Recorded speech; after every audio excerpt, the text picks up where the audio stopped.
December of 1883. I was standing in my barn feeding horses when I heard something that should not have been out there. Baby crying in a blizzard 20 degrees below zero. Through the snow I saw her, a little slip of a thing dragging herself through snow piles that came up to her waist, carrying a bundle wrapped in blue cloth. She fell 3 times before she reached my fence.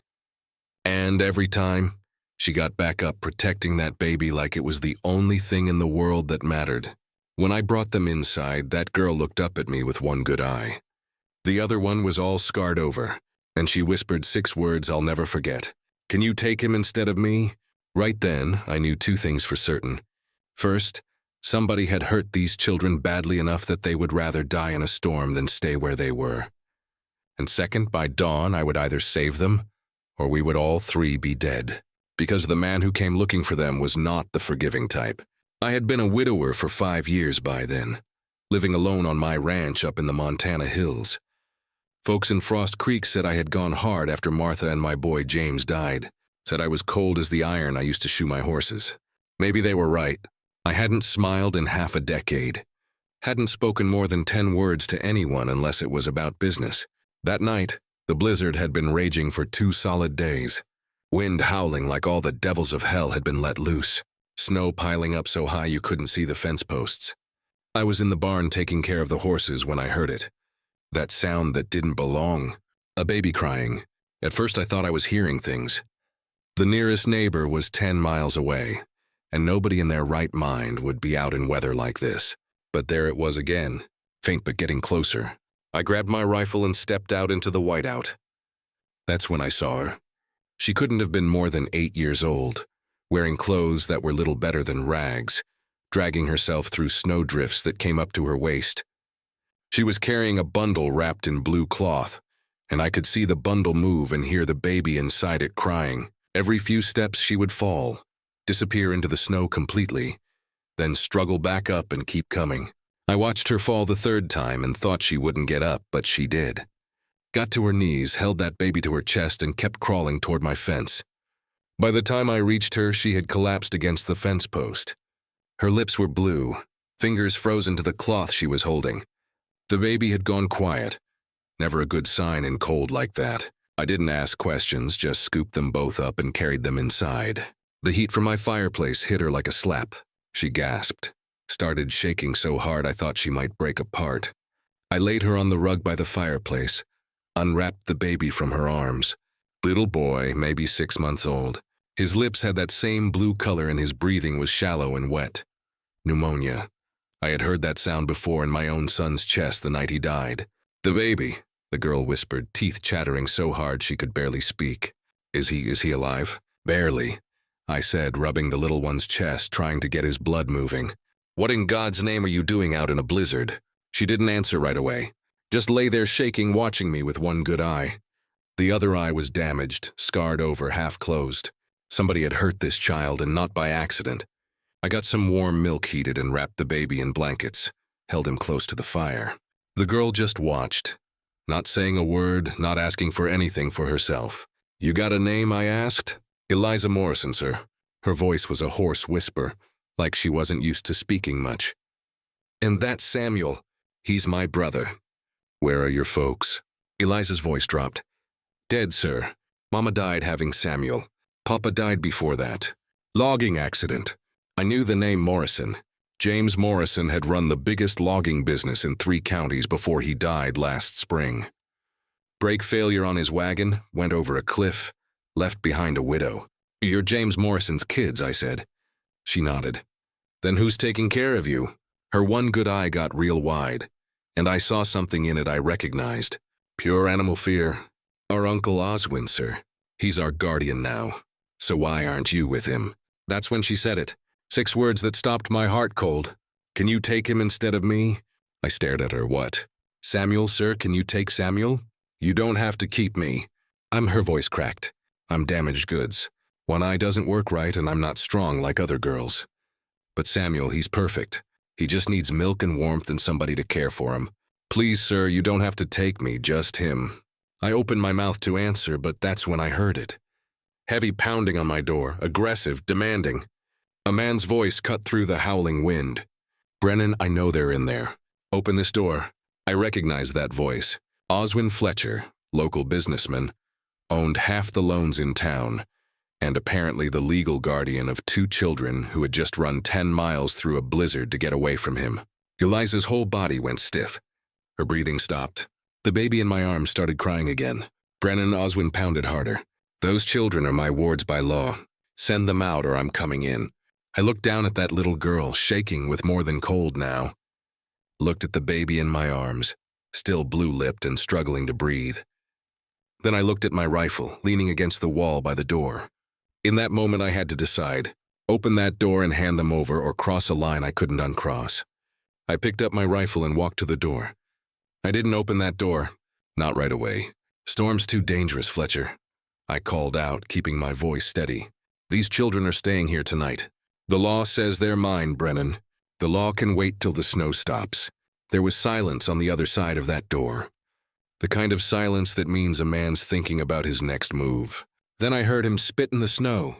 You're making a mistake, Oswin said, his voice dropping low and mean. I'll be back with Marshal Reeves come first light. And when I do, you'll answer for this. I listened to his horse ride off into the storm, then set my rifle back against the wall. When I turned around, Eliza was staring at me with that one good eye, tears streaming down her face. You shouldn't have done that, sir, she whispered. Uncle Oswin, he doesn't forget. He doesn't forgive. Neither do I said. Now let's get you 2 warmed up properly. The first thing I did was take care of the baby. Samuel was in bad shape. That wet, rattling cough that meant fluid in the lungs. I had heard it before in my own boy. To known what it meant then, knew what it meant now. I heated milk to just the right temperature. Not too hot, not too cold. Funny how your hands remember things even when your heart's been trying to forget. Eliza watched me do it and I saw something shift in her face. You've done this before, she said quietly. Had a son once. That's all I said. Didn't say more. Couldn't. She didn't ask more questions. Just nodded like she understood what it meant when a man spoke in past tense about his children. I got Samuel to take some milk, wrapped him tight in blankets, kept him close to the fire.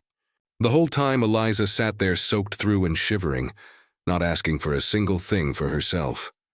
Girl, you need to get out of those wet clothes before you catch your death, I said. Samuel first, sir. Samuel's being taken care of now. You. I found some of Martha's old clothes in a trunk I hadn't opened in 5 years. Simple dress, too big for the child, but dry and warm. I handed it to her and turned my back while she changed. When I looked again, she was drowning in that dress, sleeves hanging past her hands, hem dragging on the floor.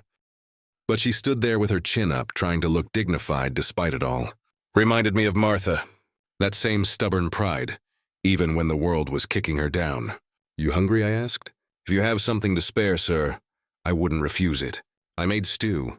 Venison, potatoes, carrots from my root cellar. Simple frontier food, but hot and filling. When I set the bowl in front of her, she looked at it like I had given her a king's feast. Then she did something that told me everything I needed to know about this child. She broke her bread in half and tucked one piece in her pocket before eating the other. What are you saving that for? I asked. Tomorrow, sir, in case there isn't more. My chest went tight. There will be more, Eliza. You don't need to save food here. She looked at me with those big eyes, one clear, one clouded, and I could see she didn't quite believe me. This was a child who had learned not to trust promises. After she ate, I set her up in the small bedroom I used to use for storage. It had been my son's room once upon a time. Still had his little bed in it covered in dust. I cleaned it off as quick as I could. Tried not to look at the toy horse still sitting on the shelf. You and Samuel can sleep here, I said. Where will you sleep, sir? By the fire. Someone needs to keep it going through the night. Keep the house warm for the baby. I can do that, sir. I'm used to staying awake. The way she said it, flat matter of fact, made me wonder what kind of nights this child had lived through. You sleep, I said. That's an order.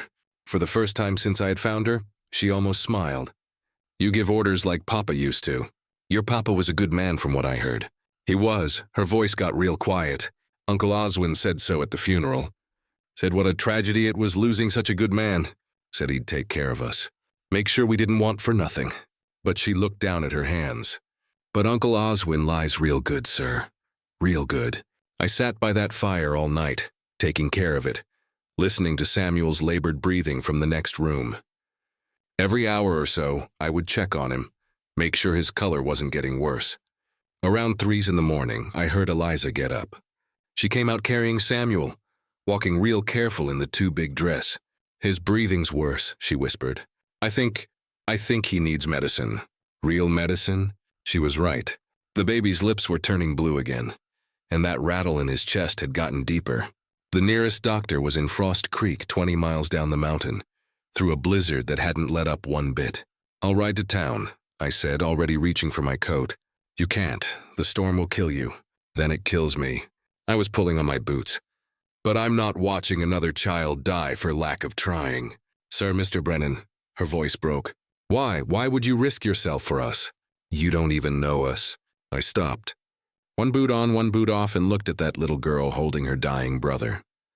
Because somebody should have done it for mine, I said. Then I walked out into the storm. By the time I got back, 3 hours later, half frozen, medicine in my saddlebag, the sun was starting to rise. I stumbled through my door to find Eliza sitting by the fire with Samuel, both of them wrapped in blankets. And she had kept that fire burning the whole time I was gone. You came back, she whispered, like she hadn't really believed I would. I gave Samuel the medicine, watched his breathing start to ease. Eliza finally let herself cry then. Not loud, not dramatic, just quiet tears rolling down her cheeks. That's when we heard the horses.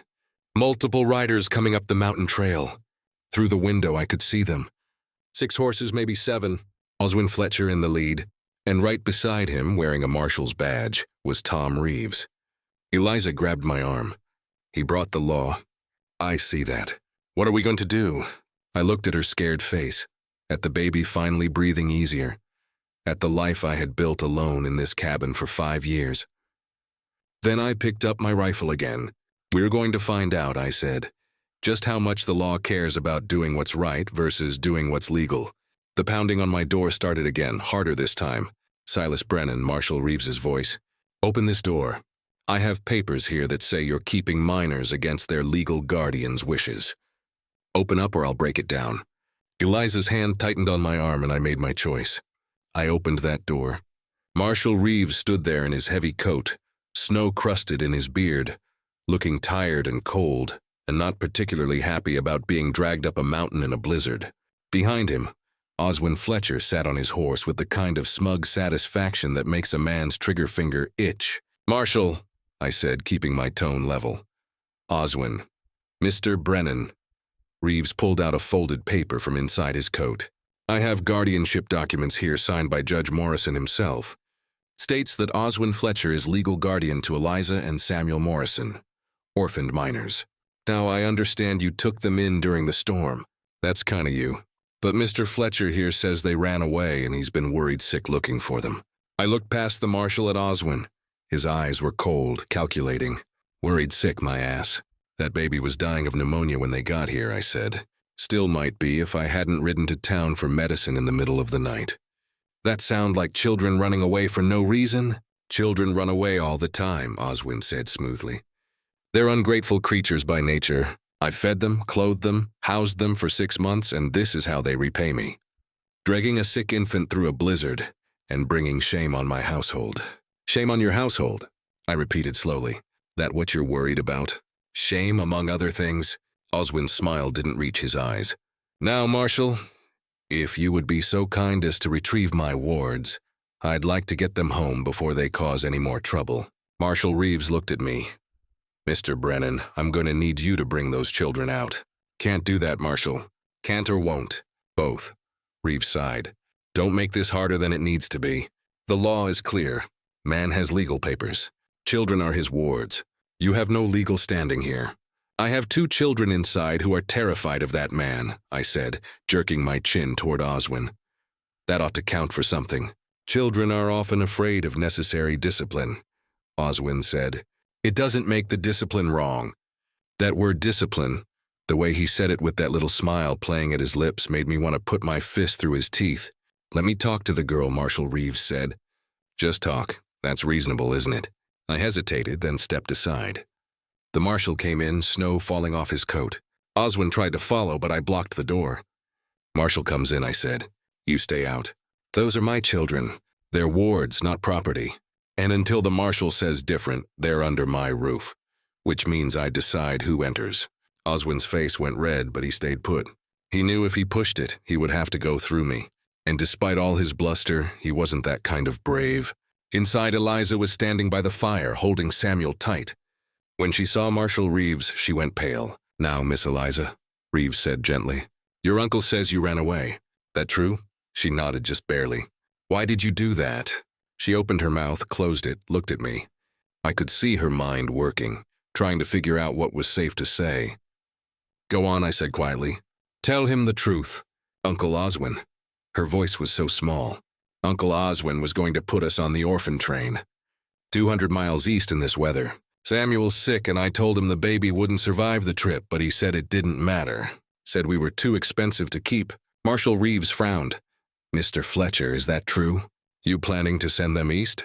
Oswin had pushed his way to the doorway, not quite inside, but close enough to hear. "I'm making arrangements for their proper placement. There are places better equipped to handle orphan children than a bachelor living alone. It's for their own good." "Their own good," I said. "Or your wallet's good." "How dare you?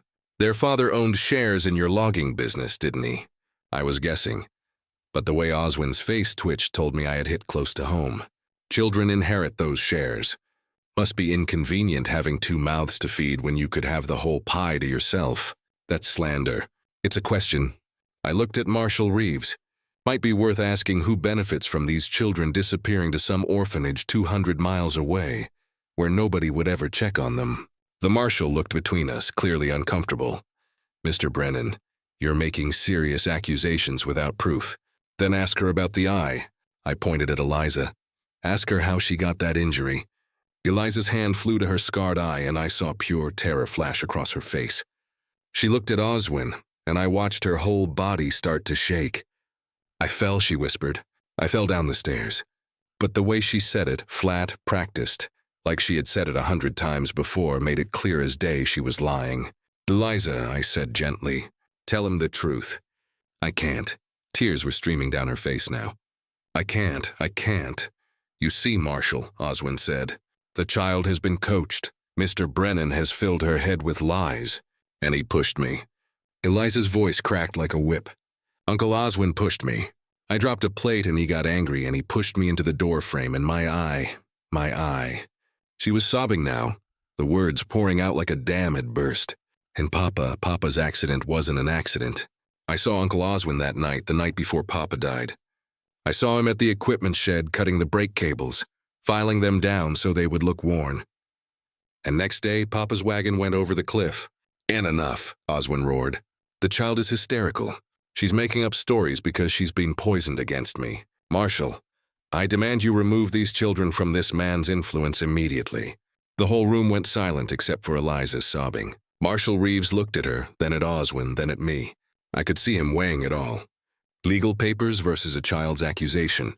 "Law versus what was right, Mr. Fletcher," he said slowly. "These are serious allegations. From an 8-year-old child who's clearly been traumatized and manipulated." Nevertheless, Reeves pulled his hat off, ran a hand through his hair. I think we need to bring this before Judge Morrison. Let him sort it out properly." "That could take weeks," Oswin protested. "Then it takes weeks." The marshal's voice had gone hard. "In the meantime, the children stay put. Mr. Brennan, you're officially appointed temporary guardian until we can get this sorted. Mr. Fletcher, if you have objections, you can file them with the judge when he makes his circuit next month." "Next month?" Oswin's face had gone purple. "This is outrageous. I have legal rights. And that girl just accused you of murder." Marshal Reeves fixed him with a stare. "Now, I'm not saying she's telling the truth, but I'm not saying she's lying either. And until we know which it is, those children aren't going nowhere." Oswin looked at me and I saw something in his eyes that made my blood run cold. Not anger, not frustration. Calculation, like he was already figuring his next move. "This isn't over, Brennan," he said quietly. "Not by a long shot." "I reckon it isn't," I agreed. He turned and got on his horse, yanked the reins hard enough to make the animal's head snap back. "You'll regret this, Marshal. Both of you. I have friends, influence. You can't keep me from what's legally mine." "We'll see about that," Reeves said. We watched them ride away, Oswin and his righteousness disappearing into the snow. When they were gone, the marshal turned to me. "You know what you just did?" he asked. "Made an enemy. Made a powerful enemy. Oswin Fletcher owns half the loans in this territory. He can make life real difficult for folks who cross him." "Then I reckon my life's about to get difficult." Reeves shook his head.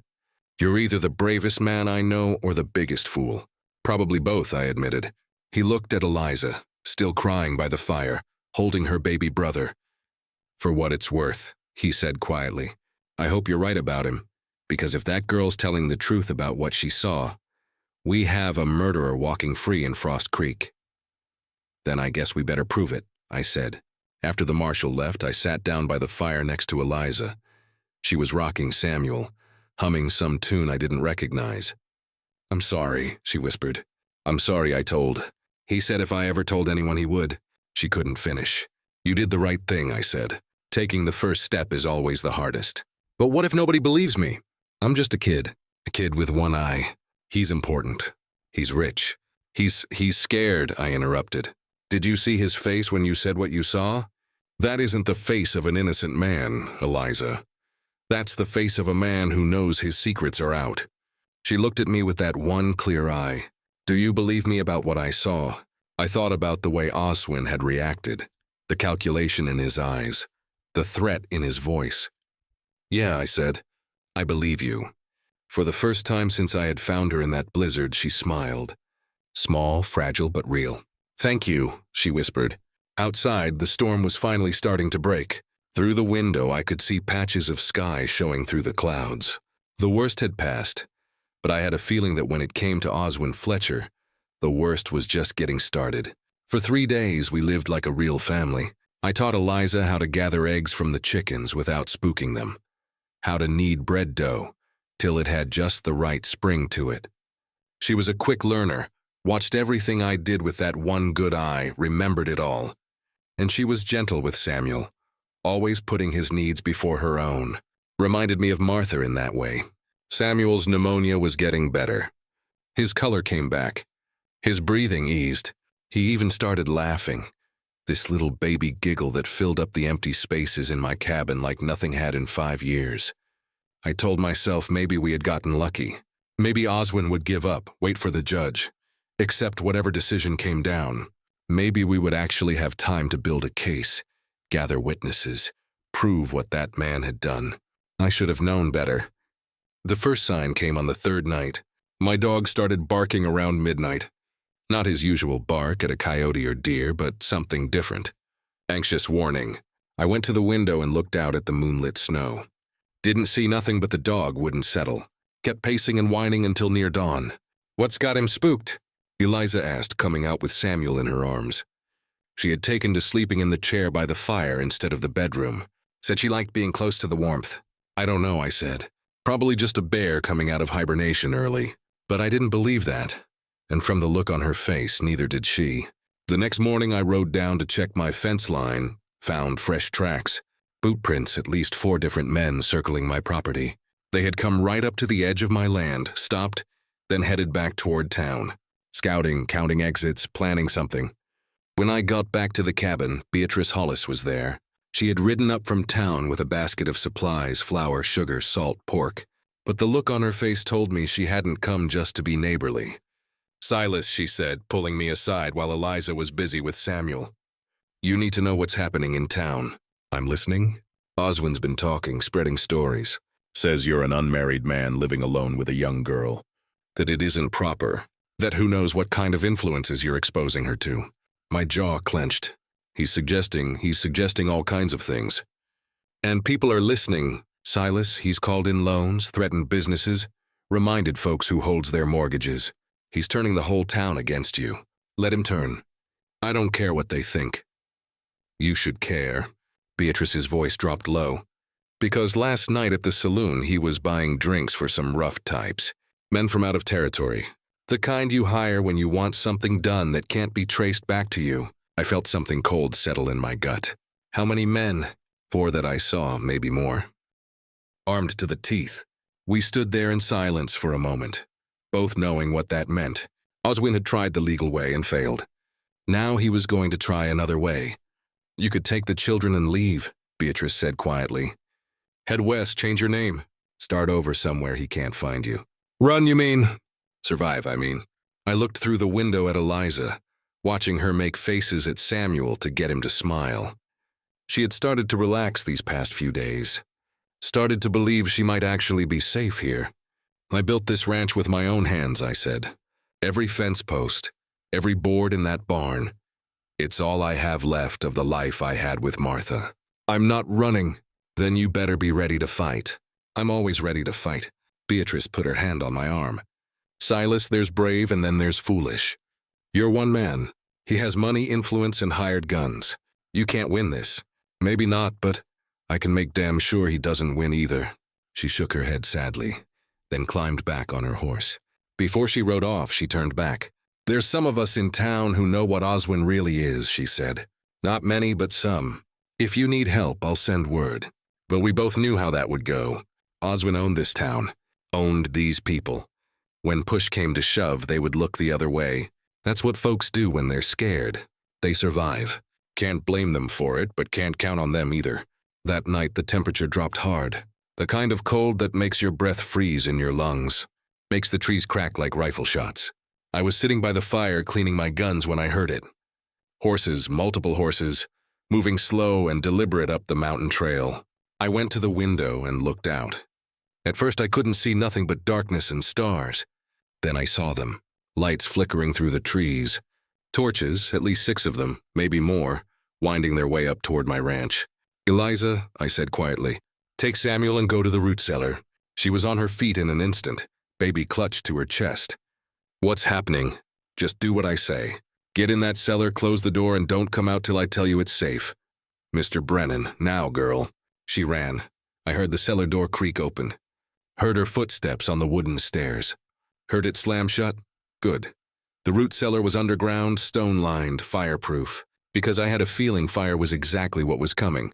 I loaded my rifle, my shotgun, my pistol, checked my ammunition. Not enough to fight off 6 men. Not if they were determined, but enough to make them think twice. The torches got closer. I could see them clearly now. See the men carrying them. Rough-looking types, just like Beatrice had said. Hired guns with hard eyes and harder hearts. And riding in the middle of them, staying well back from the front line, was Oswin Fletcher. They stopped about 50 yards from my cabin, formed a semicircle. The torches cast crazy shadows on the snow, made everything look like hell had frozen over and come calling. One of the hired guns stepped forward. Big man, scarred face, missing 2 fingers on his left hand. Silas Brennan, he called out. We know you have the girl in there. Send her out and we'll leave peacefully. I opened the door just wide enough to show my rifle barrel. She isn't coming out, I called back. And if you boys are smart, you'll turn around and ride back down this mountain before somebody gets hurt. There's 6 of us and 1 of you, old man. 6 targets, I said. I only need 3 bullets to make this unprofitable for the rest of you. There was silence. I could almost hear him thinking about the odds. They were getting paid to do a job, sure, but was it enough to die for? That's when Oswin rode forward a bit, staying carefully behind his hired muscle.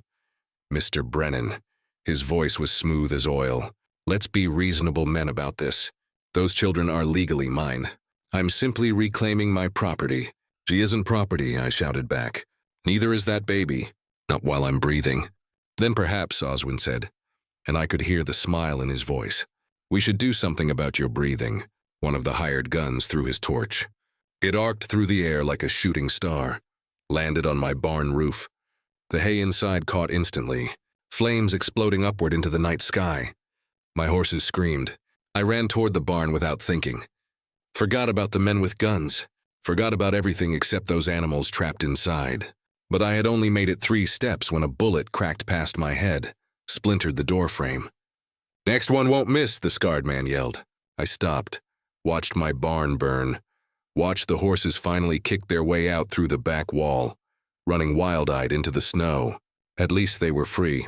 But everything else, the hay, the equipment, the tack, 5 years of building, was going up in flames. Now, Oswin called out, are you going to be sensible or does the house burn next? I stood there in the doorway, rifle in my hands, watching the fire paint the snow orange and red. Beneath my feet, Under the floorboards, I could hear Eliza crying softly in the root cellar. "You can burn every building on this mountain," I said. The answer is still no. Another torch flew through the air. This one was headed straight for my cabin. That second torch never hit my cabin. A rifle shot cracked through the night, and the torch exploded in midair. Scattered burning pieces raining down, harmless into the snow. I spun around trying to figure where the shot came from. And that's when I saw them, riders pouring out of the tree line from 3 directions. 20 men, maybe more, carrying their own torches and rifles. At the front rode Miguel Santos, the foreman who had worked for James Morrison before the accident. Behind him was Sarah Chen from the general store, Dr. Harrison, and a whole crowd of townspeople I had barely spoken to in 5 years. "Drop your weapons," Miguel shouted at Oswin's hired guns. "Now!" The hired men looked at each other, then at Oswin, calculating new odds. 6 against 1 had been good numbers. 6 against 25 was suicide. Their guns hit the snow. "This is outrageous," Oswin sputtered. "These people have no authority." "We have every authority," Miguel said, riding right up to him. "We're citizens of this territory, and we witnessed you committing arson and attempted murder. Marshal Reeves is going to be real interested in that. You wouldn't dare try us." Sarah Chen leveled her rifle at him. "My husband died in one of your accidents, Oswin. I've stayed quiet for 3 years. I'm not staying quiet anymore." I stood there in shock, watching my barn burn, watching the town I thought had abandoned me surround Oswin and his thugs like wolves on a wounded elk. Beatrice Hollis rode up beside me. "Told you there were some of us who knew what he really was," she said quietly. "Just took somebody brave enough to stand up first before the rest of us found our courage." By the time Marshal Reeves arrived, Beatrice had sent her son to fetch him.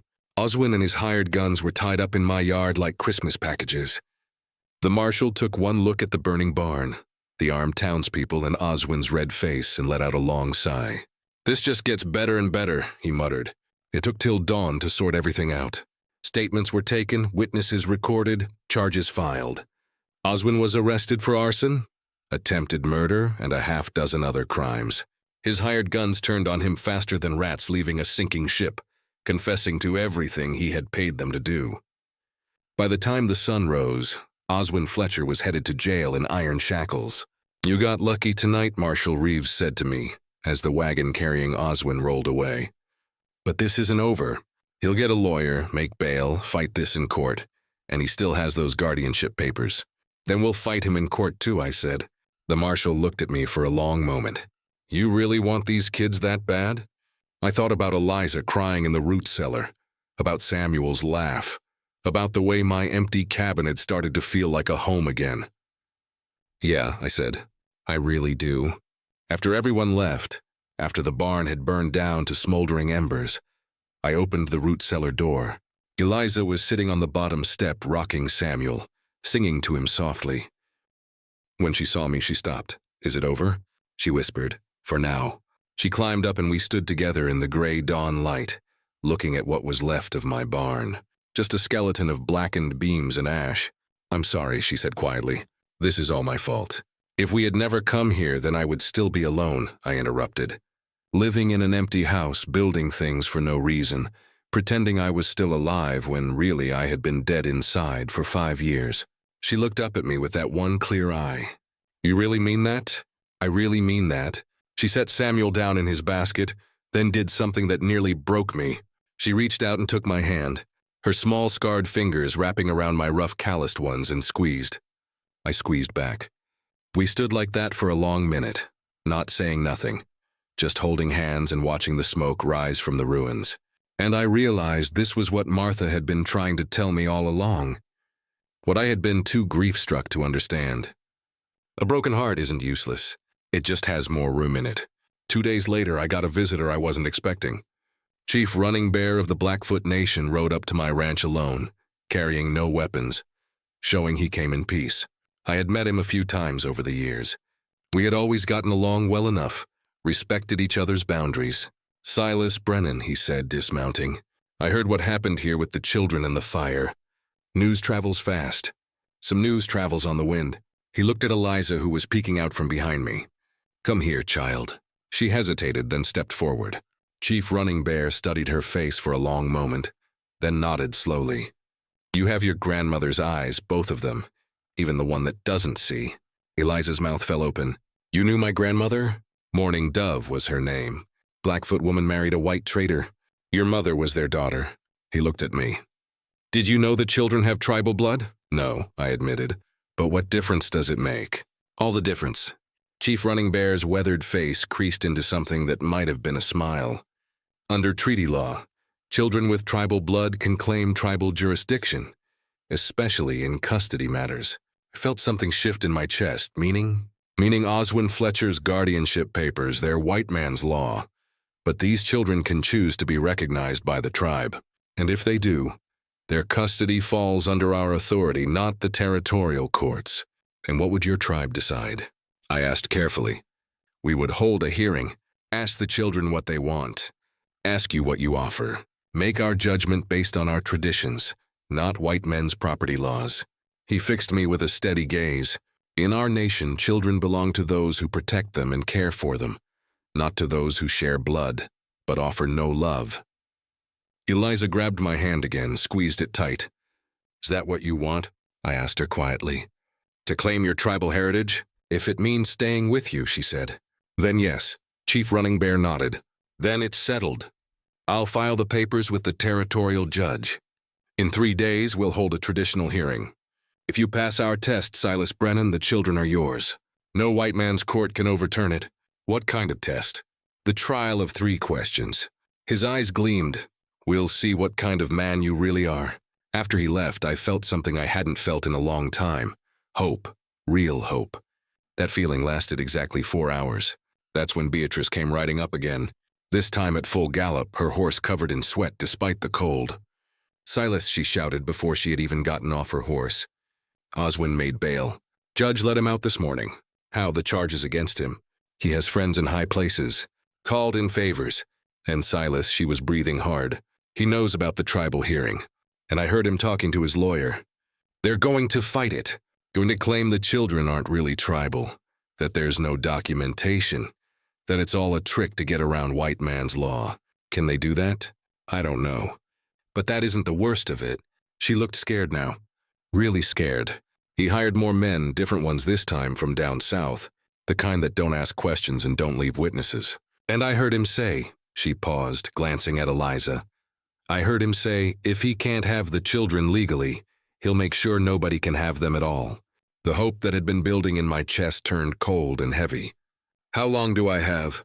3 days till the tribal hearing. But Silas, her voice dropped to a whisper. I don't think he's going to wait that long. I think he's coming tonight. I looked at my burned barn, at my ranch that had become a battlefield, at Eliza standing in the doorway holding her baby brother. Then tonight, I said, we'll be ready. But as I said it, I couldn't help wondering, how do you get ready to fight a man who has nothing left to lose and everything to gain by your death? I spent that afternoon preparing for a siege. Moved Eliza and Samuel to the strongest part of the cabin, the corner where 2 stone walls met, least likely to catch fire. Stacked supplies there, water, food, blankets, ammunition. Positioned my rifles at windows facing different directions. If Oswin's men came, I would make them pay for every inch. Eliza watched me work, her one good eye tracking every movement. You're scared, she said quietly. I'm careful. There's a difference. You think he's going to come tonight, don't you? I didn't answer right away, just kept loading cartridges into the rifle. Mr. Brennan. Silas, I said. You can call me Silas. She blinked. Really? We're past formalities, I reckon. I looked at her. And if something happens to me tonight, I want the last time you said my name to be personal. Her eyes filled with tears. Don't talk like that. Eliza, listen to me. I set down the rifle and knelt so we were eye to eye. If things go bad, if they get past me and into this cabin, you take Samuel and you run. There's a trail out the back through the pine grove. It'll take you to Chief Running Bear's territory. You follow that trail. You don't look back. You don't stop. You understand? I'm not leaving you. You will if I tell you to. No, her voice was firm now, stubborn. You didn't leave me when things got hard. I'm not leaving you either. I looked at this little girl, 8 years old, half blind, clutching her baby brother, standing there telling me she wouldn't abandon me. And I realized something. She had already saved me once. When she came walking through that blizzard, she had saved me from a life of being dead inside. Maybe it was time I trusted her to help save us both. All right, I said. We stand together. She smiled, small, scared, but real. Then she reached out and hugged me quick and fierce before pulling back like she was embarrassed.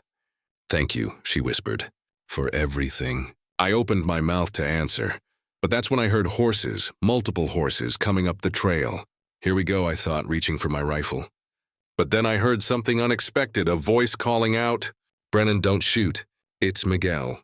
I went to the door cautiously, rifle ready. Sure enough, Miguel Santos was riding up, and behind him, I counted 12 more riders. Men from the logging crews, men I barely knew. What's going on? I called out. Miguel got off his horse. We heard Oswin made bail. Heard he's planning something tonight, so we came to help. Help how? However you need. He gestured to the men behind him. Every one of us worked for James Morrison. Every one of us knows Oswin killed him. We should have said something 6 months ago. We didn't. We were cowards. But we're not being cowards anymore. One by one, the men got off their horses. I recognized some of them. Juan, the saw operator. Big Tom, who could carry a full log on his shoulders. Young Willie, who couldn't have been more than 19. We'll stand watch, Miguel said, in shifts.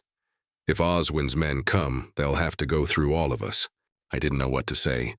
For 5 years, I had lived alone, kept everyone at arm's length, convinced myself I didn't need nobody. And here were a dozen men ready to risk their lives for children they barely knew. Just because it was the right thing to do. I can't pay you, I said finally. Didn't ask for pay, Miguel replied. Some things you do because they need doing.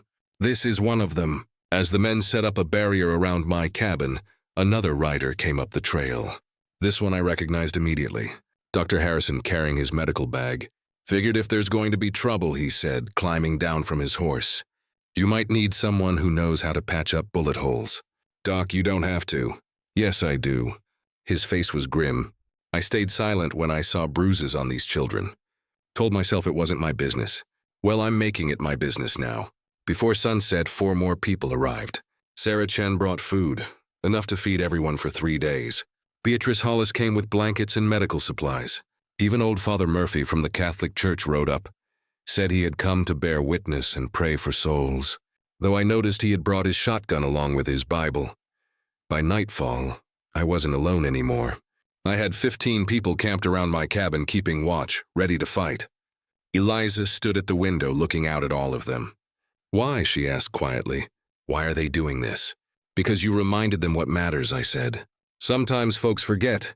They get scared, get selfish. Convince themselves that staying safe is more important than doing right. But then something happens. Something like a little girl walking through a blizzard to save her baby brother. And it reminds them who they used to be, who they're supposed to be. She was quiet for a moment. Then do you think Uncle Oswin will still come with all these people here? I don't know. Man like Oswin, when he's cornered, he gets dangerous. As if summoning him with words, we heard it. A sound drifting up from the valley below. Church bells ringing at the wrong time of day. Ringing in a pattern that wasn't right. Miguel came to the door. That's a signal, he said. Someone's raising an alarm in town. We all stood there listening to those bells echo through the mountains. Each clang sending a chill down my spine. Then a rider came tearing up the trail. One of Beatrice's sons. His horse covered in foam from being pushed too hard. Fire, he shouted. There's a fire in town. The courthouse. It's burning. My blood went cold. The courthouse? That's where they keep all the legal records, including the Morrison estate files, Miguel said quietly. The documents proving the children's inheritance, the evidence of Oswin's embezzlement. He's destroying the evidence, Dr. Harrison said. But I was thinking something else, something worse. It's a diversion, I said. He sets a fire in town, draws the marshal and half the men away to fight it. Then he comes here while we're undermanned. Miguel understood immediately. Split our forces. Make us choose between saving the town and protecting the children. And while the courthouse burns, I continued, all the legal proof of his crimes burns with it. Beatrice's son was breathing hard. Marshal's calling for every able-bodied man to help fight the fire. Says the whole town could go up if it spreads to the lumber mill. Miguel looked at me. If we go help fight that fire, we leave the children exposed, I finished. But if we don't go, the town burns. People could die. We stood there in terrible silence, each of us knowing we were facing an impossible choice. Save the town or save the children. Oswin had engineered it so we couldn't do both. "I'll stay," I said. "The rest of you go. Help with the fire. Silas, you can't defend this place alone." "I can try." "No." Miguel's voice was firm. We split up. Half go fight the fire, half stay here. We don't abandon either. It was the best compromise we could make, but it still left us vulnerable. 6 men to guard the cabin, 7 to fight the fire. Not enough for either task, but the best we could do. As Miguel picked men for each group, I felt time slowing down, felt the weight of what was coming settle on my shoulders. This was it. Tonight, one way or another, this ended. The men riding to town were getting on their horses when we saw it, way down in the valley where the trail from town met the mountain road. Lights, not torches this time, but lanterns moving slow and steady like a funeral procession. Coming up the mountain, coming for us. "They're here," I said quietly. Miguel looked at the riders coming up the trail, then at the smoke rising from town, then at me. "We can still send everyone," he said. "Make a stand here with all 15 men and let the town burn. Let more innocent people die." I shook my head. "No, we do it like we planned. You take your men to town. We'll hold here till you get back. And if you can't hold..." I looked at Eliza standing in the doorway holding Samuel. Eliza trusted me to keep her safe. "Then I'll go down fighting," I said, "and I'll take as many of them with me as I can." Miguel gripped my shoulder. "God be with you, my friend. And with you." I watched half our defenders ride toward town, toward the fire, leaving me with 5 men to face whatever was coming up that mountain trail. Inside the cabin, Eliza was singing softly to Samuel, the same song she had been singing in the root cellar that first night. A lullaby, a prayer. I checked my rifle one more time, made sure every round was loaded. The lights kept coming, getting closer with every heartbeat. And somewhere in the distance, those church bells kept ringing, calling good men to fight a fire, while evil men came calling on the innocent. "Silas," Eliza's voice was small, "yeah? Whatever happens, thank you for giving us a home, even if it was only for a little while." "It isn't over yet," I said. But as I said it, watching those lanterns climb the mountain, I couldn't help but wonder if I was lying to her or to myself. The lanterns stopped 50 yards from my cabin. 10 men on horseback, maybe more in the shadows, and standing at the front, bold as brass despite his bail conditions, was Oswin Fletcher. "Brennan," his voice carried through the cold night air, "I'm giving you one last chance. Send out the children and I'll let you and your friends live." I stepped out onto the porch, rifle in hand. Behind me, my 5 defenders took positions at the windows. "You already tried burning me out once, Oswin. Didn't work then. Won't work now." That was a warning. He gestured to the smoke rising from town. "This time I'm not playing games. You have 5 minutes to send them out or we're coming in." "Then come," I shouted back. "But I guarantee some of you aren't riding back down this mountain." I saw his men shift in their saddles, nervous. They had been hired for a job, but facing a fortified position against determined defenders, that wasn't what they had signed up for. Oswin saw it too. His face twisted with rage. "You're all fools," he screamed at his men. "There's only 6 of them. We outnumber them 2 to 1, and when we're done, you'll be paid double what I promised." "Money talks." The hired guns steadied, hands moving to their weapons. This was it, the moment where everything would be decided by bullets and blood. But then I heard something. The sound of many horses coming fast from a different direction. Not from town, from the north. Everyone turned to look. Out of the darkness rode Chief Running Bear, and behind him at least 30 Blackfoot warriors. They spread out in a line between Oswin's men and my cabin, creating a wall of horseflesh and humanity. "What is the meaning of this?" Oswin sputtered. Chief Running Bear sat tall in his saddle, his weathered face showing no emotion.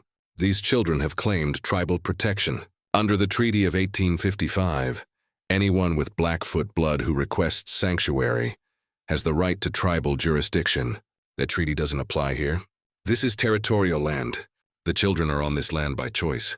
They have requested recognition by the tribe. That makes them tribal members, subject to our laws, not yours." The chief's voice was calm, but it carried the weight of centuries. "Your guardianship papers mean nothing to us. This is absurd. Marshal Reeves will." "Marshal Reeves is bound by federal treaty law," Chief Running Bear interrupted. "As are you. If you attempt to take these children by force, you commit an act of aggression against the Blackfoot Nation. That is a federal crime. I watched Oswin's face cycle through rage, calculation, desperation. His whole plan was collapsing around him. The courthouse fire had destroyed evidence, sure, but now none of it mattered. Tribal law didn't care about white man's documents. You can't do this, Oswin said. But his voice had lost its certainty. I have rights, legal rights. You have no rights here. Chief Running Bear looked past him directly at me. Silas Brennan, do you accept responsibility for these children under tribal custom? Every eye turned to me. This was it, the moment of no return. If I said yes, I would be bound by tribal law, subject to their judgment. But I would also be protected by it, and so would Eliza and Samuel. I accept, I said. Chief Running Bear nodded. Then it is done. Tomorrow at dawn, you will come to our village. The council will hold the trial of 3 questions. If you answer truthfully, the children are yours forever. If you answer falsely, he didn't finish, but we all knew what it meant. And if he fails, Oswin asked eagerly, if he can't answer your questions, do the children come back to me? Oh, the chief said simply, they become wards of the tribe. You will never see them again either way.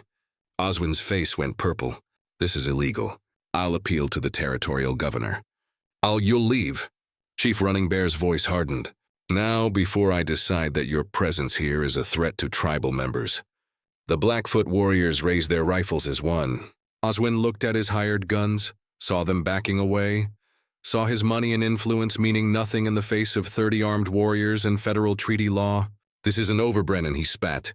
Even if you pass their test, I'll find a way. I always find a way. Then you'll do it from a jail cell, said a new voice. We all turned. Marshal Reeves was riding up from town, and he wasn't alone. He had Beatrice Hollis with him, and she was carrying a metal lockbox, the kind used to store important documents. Before your men set that fire, the marshal said, Beatrice here broke into the courthouse and grabbed the most important files, including the Morrison estate records, including evidence of your embezzlement, including a witness statement from Miguel Santos describing how he saw you sabotage James Morrison's logging equipment. Oswin went pale. Oswin Fletcher, Marshal Reeves continued, you're under arrest again, and this time there isn't a judge in the territory who will grant you bail. I watched them put Oswin in chains, watched him scream and threaten and finally break down sobbing as they led him away. All that power, all that influence gone in a moment.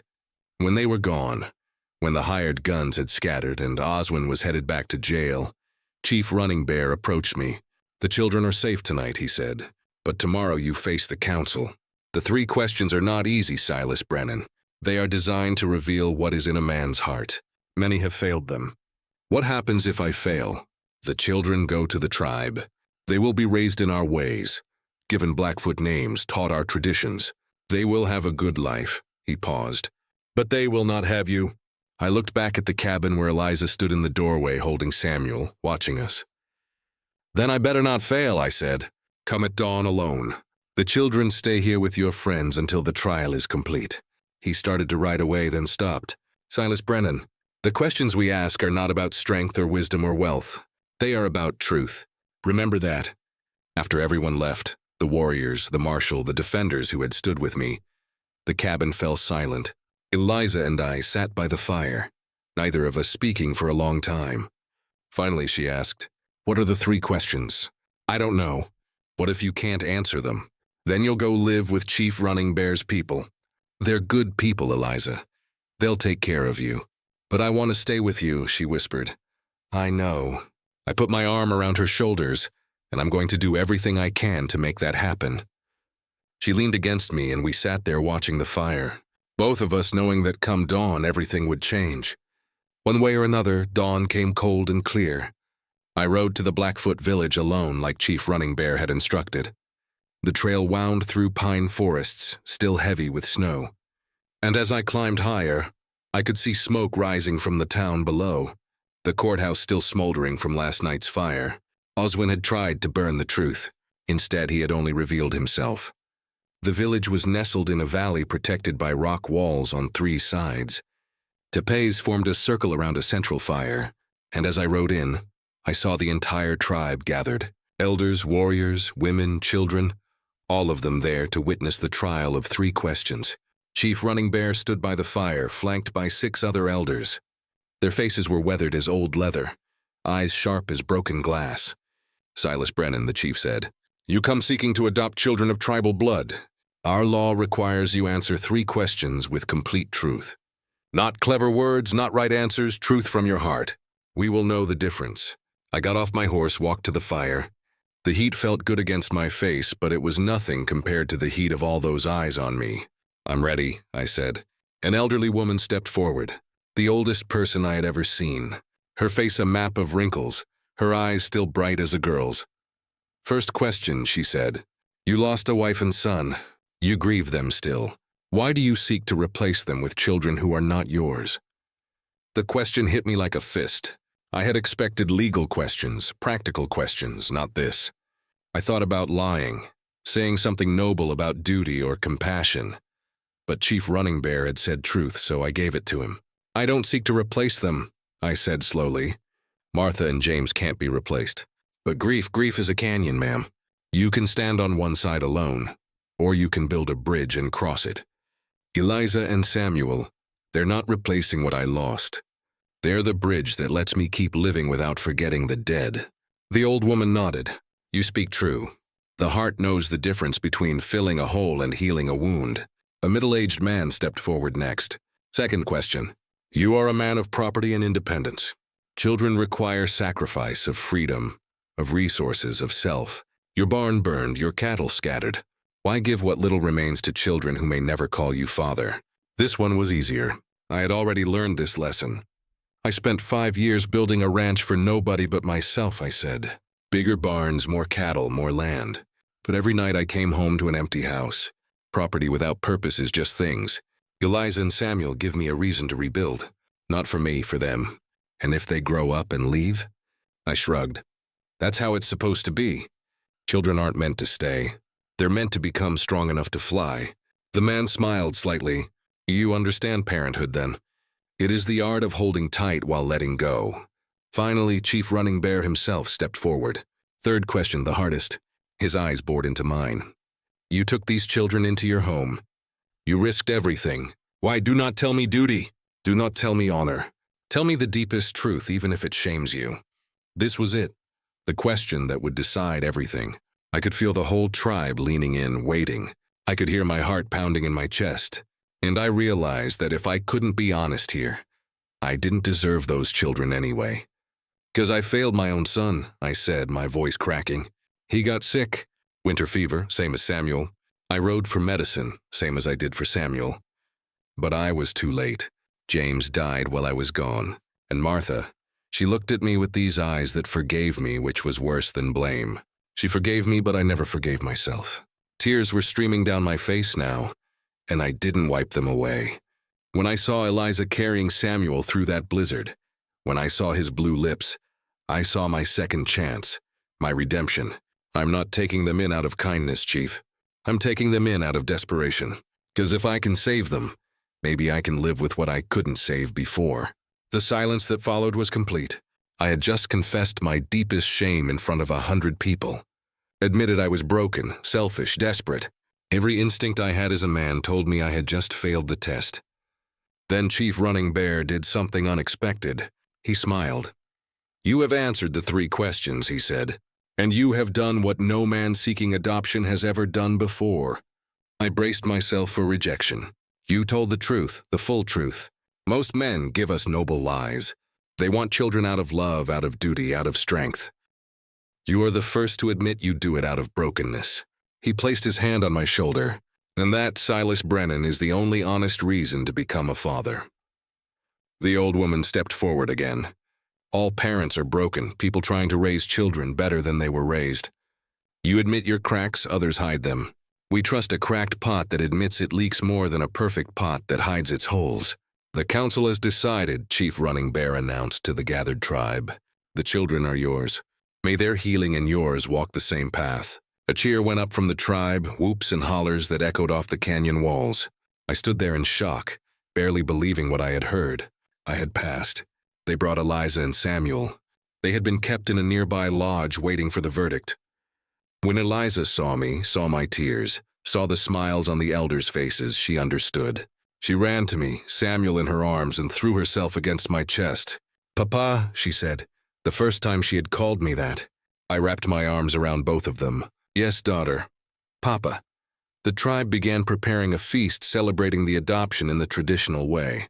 But as the women built up the fire and the men brought out drums, a rider came tearing into the village. It was one of Beatrice's sons, his face pale with fear. "Mr. Brennan," he gasped. "You need to come quick. It's Oswin. He escaped." My blood went cold. "What?" "Last night in the jail, someone helped him. Left the cell door open, gave him a horse. Marshals forming a posse." But the boy hesitated. He was heard saying he's coming for the children. Said if he can't have them legally, nobody will. Chief Running Bear's face hardened. "How long has he been free?" "Since midnight. He has 12 hours head start." I looked down at Eliza, saw the fear flood back into her one good eye. We had won the legal battle, passed the tribal test, done everything right. And Oswin Fletcher was still out there somewhere in the mountains coming to finish what he had started. "Take the children to the lodge," I told Chief Running Bear. "Keep them safe." "Where are you going?" I checked my rifle, made sure my ammunition was full. "To end this," I said, "one way or another." We found Oswin Fletcher 3 miles from the village, his horse lame, him on foot trudging through snow that came up to his knees. He wasn't running toward the children. He was running away. Marshal Reeves and I rode up on him together, along with Chief Running Bear and a dozen warriors. When Oswin saw us, he collapsed in the snow, not even trying to fight anymore. "It's over, Oswin," the marshal said. But Oswin just laughed. Broken hollow sound. Over. It was over the moment James Morrison married that Blackfoot woman. Over when they had children with tribal blood. I worked for 20 years building that business, and he was going to leave half of it to half-breed children. The slur made Chief Running Bear's hand move to his knife, but I held up my hand. "Let him talk," I said. "Let him tell us all of it." And Oswin did. Like a dam breaking, the whole ugly truth poured out. How he had sabotaged the logging equipment. How he had planned for James's widow to die, too. Slipped something into her medicine that made the childbirth go wrong. How he had been slowly poisoning the children's food, hoping they would sicken and die before anyone noticed. They were supposed to die, he sobbed quietly, like accidents. Nobody would have known. The business would have been mine, all mine. But that girl, he looked up at me with wild eyes. That girl wouldn't die. Kept surviving, kept protecting her brother. I had to get rid of them. Had to. He was confessing to 3 murders and 2 attempted murders right there in the snow, in front of a dozen witnesses. Marshal Reeves was writing it all down. "Why?" I asked. "Why not just buy them out, pay for their shares?" "Because they didn't deserve it," Oswin screamed. "I built that business, my money, my connections. James just had the name and the know-how. Why should his mongrel children inherit what I built?" The word mongrel hung in the cold air. Chief Running Bear got off his horse slowly, walked to where Oswin knelt in the snow. The old chief looked down at this broken, hateful man, and I saw something in his eyes I didn't expect. Pity. "You murdered for money," Chief Running Bear said quietly. "Destroyed lives for property, and now you have neither." He looked at me. "What would you have us do with him, Silas Brennan? Under tribal law, you have the right to demand justice, his life, for the lives he took." Everyone went silent. This was it. The moment where I could demand Oswin's death, and no white man's law could stop it. Tribal justice on tribal land. I thought about Martha, about my son James, about Eliza's parents dead because of this man's greed. Then I thought about Eliza and Samuel back in the village waiting to see what kind of man I was, what kind of father. "No," I said. Marshal Reeves looked surprised. "Silas, he'll face white man's justice. Trial, a jury, a judge, everything legal and proper." I looked at Oswin. "Because I won't let him turn me into what he is. I won't let him make my children watch their father become a killer." Chief Running Bear nodded slowly. "You choose mercy over revenge. That is the mark of true strength." "It isn't mercy," I said. "It's practicality. Every minute I spend hating him is a minute I don't spend loving them. He's had enough of our days. He doesn't get any more." 3 months later, spring came to Montana. Oswin Fletcher was convicted on all counts. 3 murders, 2 attempted murders, arson, fraud, embezzlement. The judge sentenced him to hang, but I didn't go watch. Had better things to do, like teaching Eliza how to ride a horse, like watching Samuel take his first steps, like rebuilding my barn with help from Miguel and the logging crew. The legal adoption was finalized on a warm April morning. Judge Morrison himself came up to the ranch to deliver the papers. Smiled when he saw the new names, Eliza Martha Brennan and Samuel James Brennan. You honored your dead by naming the living after them, he said. That's a good thing. Chief Running Bear's idea, I admitted. Said in his tradition, you honor ancestors by carrying their names forward. That evening I took the children up to the hilltop where Martha and my son were buried. We had added 2 more markers for James and Elizabeth Morrison. I want you to know your first parents, I told Eliza. They loved you, and they would be proud of who you're becoming. Do you think they mind? She asked, touching her mother's grave marker. That we call you Papa now?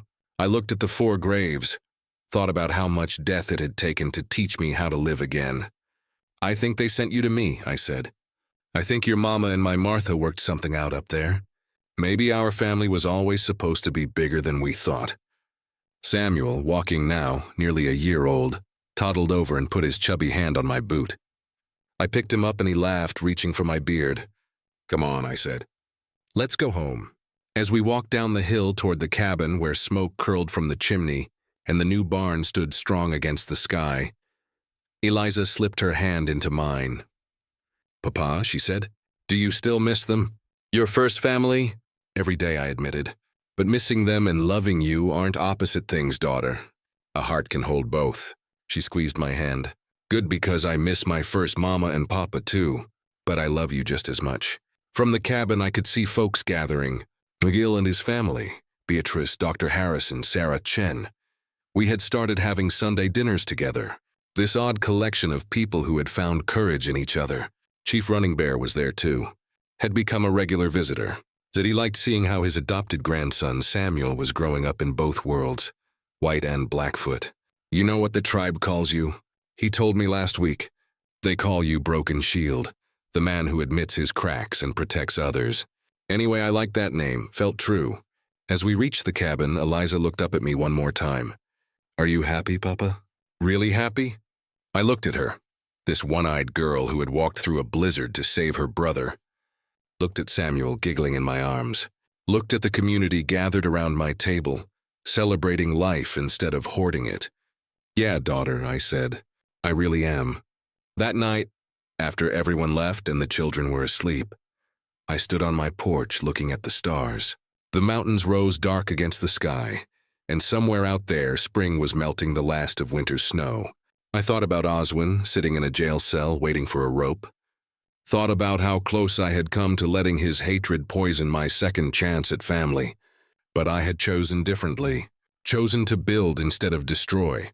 Chosen to love instead of hate. Chosen to be the kind of father my children deserved, not the kind of man my enemy wanted me to become.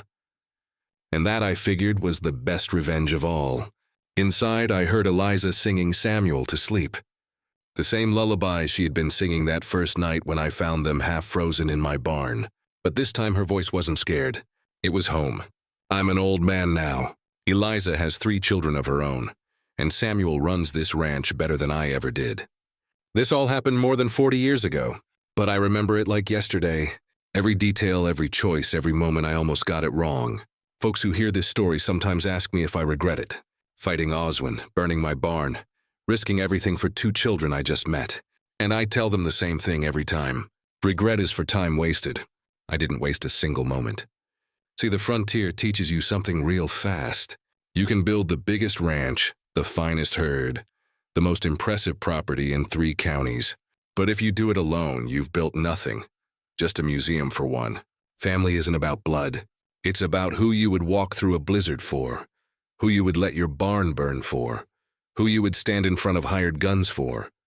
That's family. Martha used to say, Silas, God breaks our hearts so he can fit more love inside. I didn't understand that for a long time. Thought a broken heart was just broken, empty, useless. But she was right. My heart broke when I lost her and James, and that crack. That's where Eliza and Samuel fit. Not to replace what I lost, but to prove that broken things can still hold something precious. If you're carrying some weight right now, loss, grief, failure, regret, I want you to know that weight can be a foundation. Build something on it. Don't let it bury you. And if you have people in your life who need protecting, protect them. Don't wait for permission. Don't wait for the perfect moment, just do it. Because dignity matters, justice matters, and family, chosen or born, matters most of all. If this story touched something in you, I would be grateful to know where you're listening from. And I hope wherever you are, you have someone worth walking through a blizzard for. Until next time, may your heart be broken enough to hold more love, and your courage be strong enough to protect what matters. This is Silas Brennan,